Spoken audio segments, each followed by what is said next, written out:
Standard 4. In today's English literature class, we are going to start a new chapter, that is The Hero of Harlem. This chapter is on page number 50 of your book.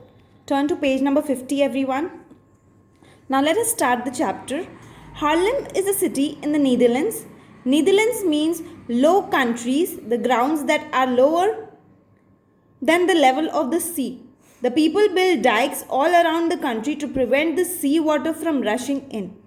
These walls are very important for the safety of people. Now let us read a story about a boy of Harlem who spotted something that did not look right. So what is a dike? Low-lying area means lower than the level of the sea. If some area is lower than the level of the sea, what will happen is the water of the sea will go to that area and wash away that area. So this kind of dike that you can see on page number 50, the picture is given on page number 50. This kind of dike that is made, it is made to prevent the water from coming in to the area where people are living. So let us read the chapter. Many long years ago in the city of Harlem, there lived a very kind boy named Hans. So the kind boy's name was Hans.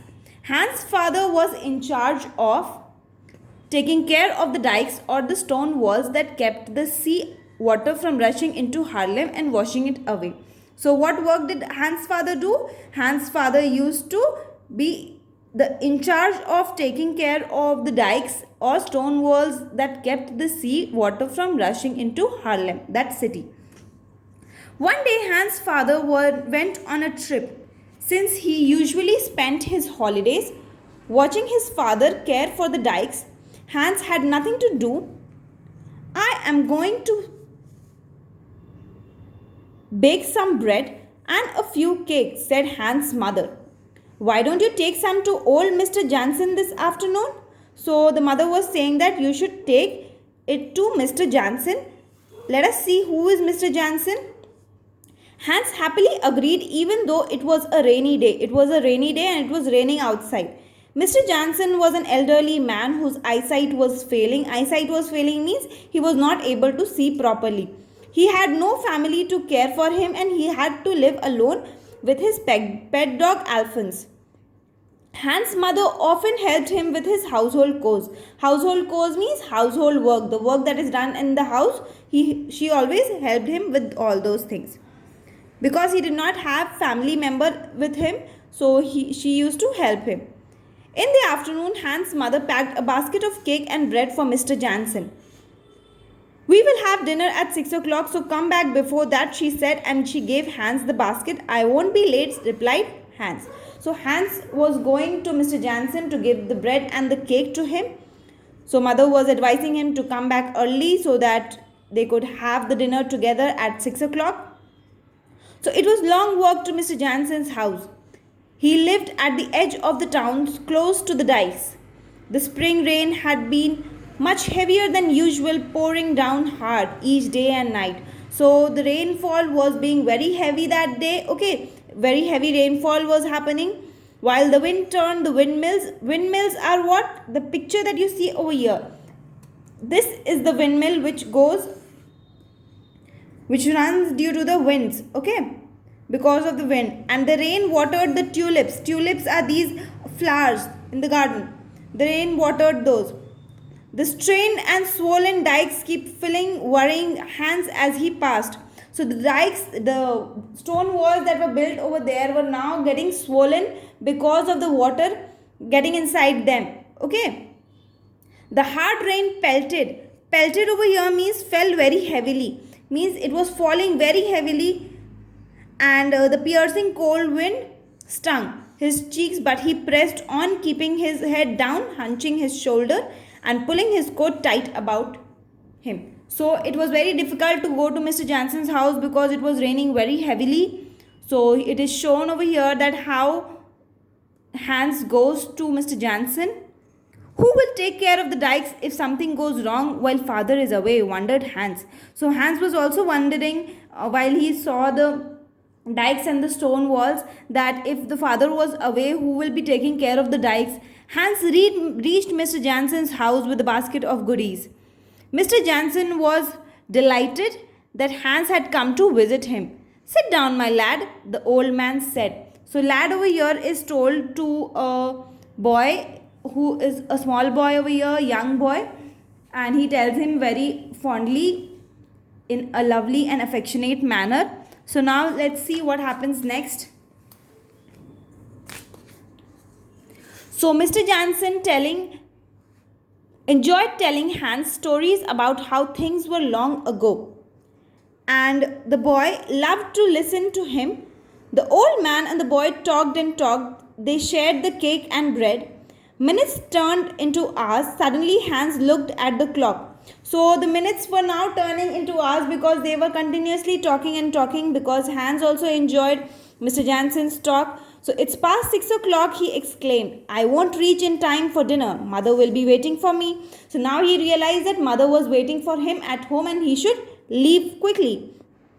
So Hans quickly said good night to Mr. Jansen and began the long walk home.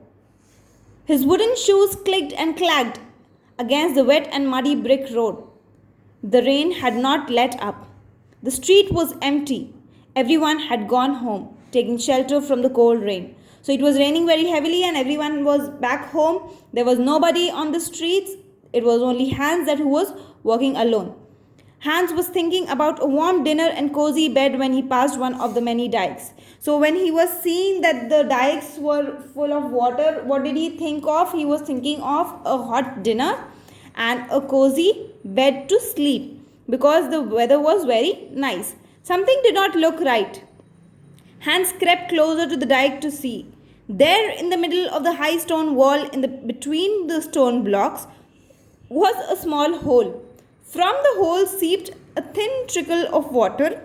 While Hans knew that the dripping water looked harmless, he also knew that the water building up behind the great wall would push the tiny hole into and become bigger and bigger. Soon it would let the water come rushing through, washing away the town. So what is being seen over here, that there is a hole in the brick and the water was coming in from that place.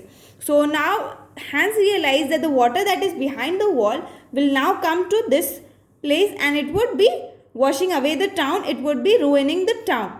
So help, Hans called out. Someone help me. The dike is going to burst. The dike is going to burst means it will become, or it will get bursted. So he called out for someone to help. But the wind drowned out Hans' cries. He was sure nobody had heard him. There would be no help. Hans knew he had to think fast and do something quickly. I will plug the hole with my hand, he decided, and he pushed his fist in the hole. The water stopped trickling. So what did he do? He put his hand inside the hole, and then in order to stop the water from coming from that side. Hans knew he had to think fast and do something quickly. I will plug the hole with my hand, he decided, and he pushed his fist in the hole. The water stopped trickling, the rain kept pelting, and the wind continued to swirl. But still Hans kept his fist plugged in the hole. He knew that in order to save his town, he could not let the water break through the dike. So he was now realizing that he has to save his town, and if he left the hand or if he removed his hand, the water would come in and it would ruin the whole city also. So then suddenly, standing before him, Mr. Jansen, who had come out to walk Alphonse. Hans, he cried, what are you doing here? So who came over here to help Hans? Mr. Jansen had come out for a walk, and then he saw the boy putting his fist inside the hole. There is a leak in the dike, cried Hans. Please hurry and get help. Mr. Jansen immediately got help. Soon a group of people came and repaired the dike. My lad, said Mr. Jansen, first I'll take you home and then I'll tell everyone of the boy who saved the town. So what did Mr. Jansen do? Mr. Jansen took Hans to his house, and then he told that he would be telling everyone about his great deed of saving the city. So students, I hope you have understood the chapter, The Hero of Harlem. If you have any doubt, go through the chapter, read it once, what you have to do in this chapter is you will be writing 15 difficult words that will be given to you. Then you will be writing the meanings that are given on page number 50, 51 and 52. After writing the meanings, you will be writing the opposites. Complete the sentences, reference to context, answer the following questions, and 5 words will be given to you to frame sentences. You will be framing sentences with those 5 words. I hope the chapter is clear to you. Read the chapter twice on your own so that you can understand it well. Thank you so much, students. We will be meeting in the next class with a new chapter. Thank you so much.